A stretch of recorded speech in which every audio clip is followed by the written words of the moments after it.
Good morning, everyone. This is Father Ed Malone, and I'm going to reflect on the lives of two saints for this week. On Thursday, we celebrate St. Monica, the mother of St. Augustine, and then on Friday, St. Augustine himself. Let's start with Monica. Monica spent 30 years praying for her college professor's son, who was into a little bit of everything, asking the Lord to convert him to Christ.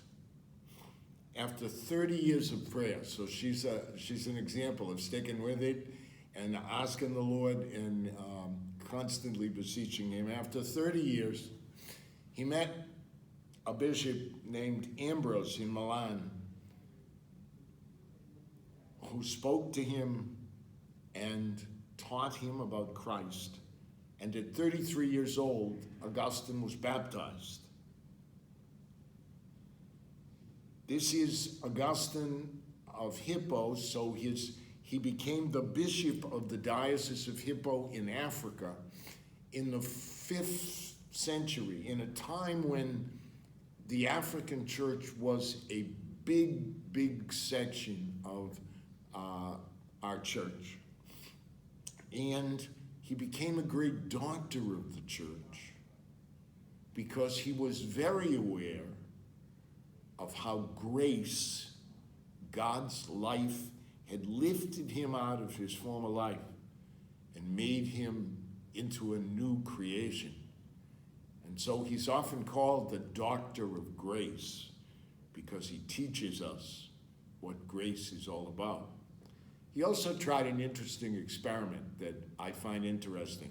Throughout the history of the church, great bishops have often tried to take their diocesan priests who work with them and kind of form a religious community out of them. And Augustine wrote a great rule for his diocesan priests. Unfortunately, that experiment, having been tried at least 7 times in the church, doesn't really quite work out. The groups eventually become religious orders, not diocesan priests. But he's known for his rule because it's an early one, and also because over 110 different groups of religious men and women live the rule of St. Augustine every day. We also have good friends in Reading who are Augustinians, priests who follow that rule themselves. Thank you. Have a good day.